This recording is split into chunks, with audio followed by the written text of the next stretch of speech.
नमस्कार, मैं संतोष sir psychology channel पर सभी का आता है दिल से अभिनंदन और स्वागत करता हूं। एक महत्वपूर्ण टॉपिक लेकर मैं आप लोगों के सामने उपस्थित हुआ हूं। तो टेट के दृष्टिकोण से यह टॉपिक है मनोविज्ञान, साइकोलॉजी। ठीक है, इसको ध्यान से देखिएगा। ठीक है, लास्ट में पढ़ने के बाद इसमें से काफी प्रश्न भी मिलेंगे आप लोगों को। तो मनोविज्ञान अंग्रेजी में इसे साइकोलॉजी कहते हैं। यह ग्रीक भाषा के दो शब्दों से मिलकर बना है, साइके प्लस लोगस।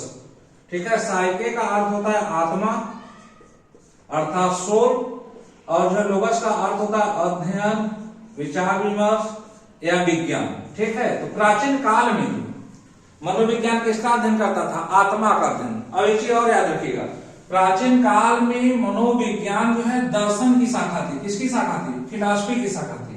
तो प्राचीन काल में मनोविज्ञान किसका विज्ञान था? आत्मा का विज्ञान था, साइंस ऑफ सोल। इस मत के प्रमुख मनोवैज्ञानिक थे अरस्तु, डेकार्टे और प्लेटो। ठीक, अब आत्मा क्या है? हम लोग सुन रखा है कि आत्मा क्या होती है? मनुष्य के अंदर आत्मा होती है, जब वह उसकी मृत्यु हो जाती है तो आत्मा बाहर निकल जाती है। लेकिन आत्मा का वैज्ञानिक दृष्टिकोण से, ठीक है, इसको जांचा परखा नहीं जा सकता, इसलिए इसका क्या हो गया? खंडन हो गया। फिर अगला कंसेप्ट आया मनोविज्ञान, मन का विज्ञान है। तो मन जानते हैं आप लोग, मन बहुत चंचल होता है। ठीक, अभी यहाँ है तो कहीं और पहुंच जाता है। तो मन का भी वैज्ञानिक दृष्टिकोण से अध्ययन करना सरल नहीं था। ठीक है, और इस मत के प्रमुख मनोवैज्ञानिक थे पोम्पोनोजी। ठीक, जर्मनी के मनोवैज्ञानिक थे। इन्होंने कहा कि मनोविज्ञान मन का विज्ञान है, लेकिन इसका भी खंडन हो गया। फिर अगला कंसेप्ट आया मनोविज्ञान चेतना का विज्ञान, साइंस ऑफ कॉन्शियस। ठीक, इस मत के प्रमुख मनोवैज्ञानिक थे विलियम जेम्स सली, विलियम वुंट और वाइगोस्की महोदय। अब चेतना क्या है भाई? अगला प्रश्न आया कि अब चेतना क्या है? तो चेतना क्या होती? ठीक है, चेतना जागरूक अवस्था का बोध कराती है कि हम जगे हुए हैं। ठीक है, हम क्या हैं? जगे हुए हैं, जागरूक हैं। लेकिन व्यक्ति का माइंड क्या हमेशा जागरूक रहता है? नहीं। ठीक, तो इसका भी खंडन हो गया। तो एक थे जो है सिगमंड फ्रायड, मनोविश्लेषणवाद के जनक। इन्होंने कहा कि भाई मन के 3 प्रकार होते हैं, चेतन, अचेतन और अर्धचेतन। चेतन मतलब जागरूक अवस्था, अचेतन, ठीक है, हम चेतन में रहते हैं लेकिन मन जो है फिर कहीं इधर उधर जाने लगता है। ठीक, तो उसको कहते हैं अचेतन। अर्धचेतन या स्वप्न की कंडीशन होती है। तो इसमें भी माइंड काम करता है, इसमें भी माइंड काम करता है, इसलिए इसका खंडन हो गया। फिर 20वीं शताब्दी के प्रारंभ में आया एक नया कंसेप्ट, व्यवहार का विज्ञान, मनोविज्ञान व्यवहार का विज्ञान। ठीक है, साइंस ऑफ बिहेवियर। अब व्यवहार क्या है? ठीक है, व्यवहार वस्तुनिष्ठता का प्रश्न है। इसे देखा सुना जा सकता है।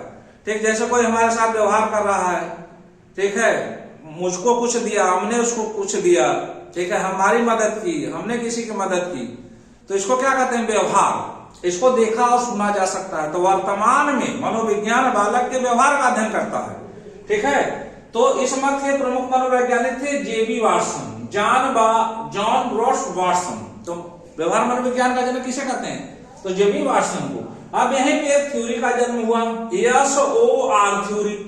इसको दिया था वुडवर्थ महोदय ने।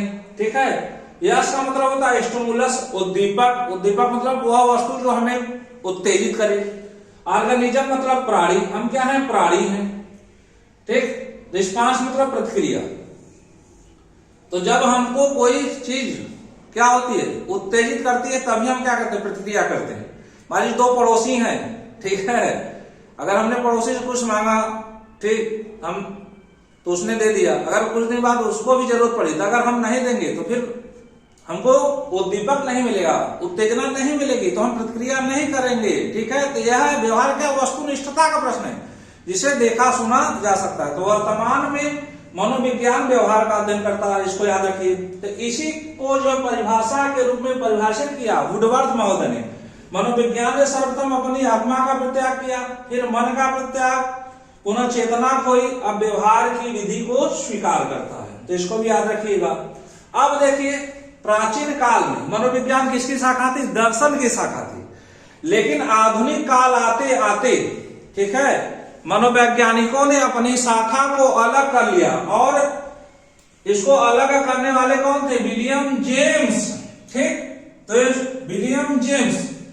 तो इसलिए जो है आधुनिक मनोविज्ञान का जनक किसे कहते हैं? आधुनिक मनोविज्ञान का जनक, क्योंकि इन्होंने ही अलग किया था। मनोविज्ञान का जनक माना जाता है किसको?